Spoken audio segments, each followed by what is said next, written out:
we have no way of tracking the long-term health care of these people.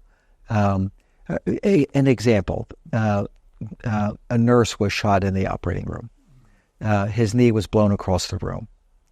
And this is a story of tragedy which amplifies the war crimes committed by the IDF, but it also is pursuant to the point that we're making now about long-term health care.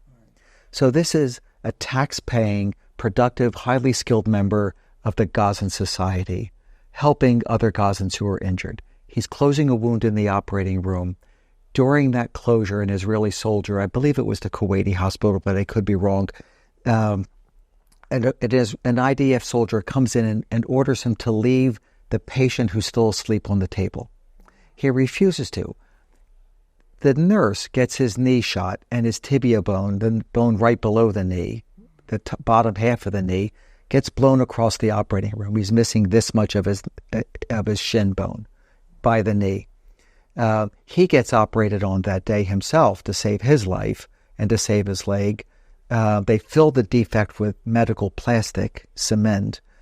His wounds can't be closed because he's missing a bunch of skin. He's admitted to the hospital, of course. The next day, the Israeli soldiers come and arrest him. They take him to Israel in a prison, blindfolded and handcuffed. He remained blindfolded and handcuffed for 45 days, fed a juice box every day, sometimes every other day, no solid food, zero wound care, with a gaping open wound. He then gets dropped off at the border naked on the 45th day because they do their investigation, I suspect, but clearly he's not Hamas because they never would have let him go, right?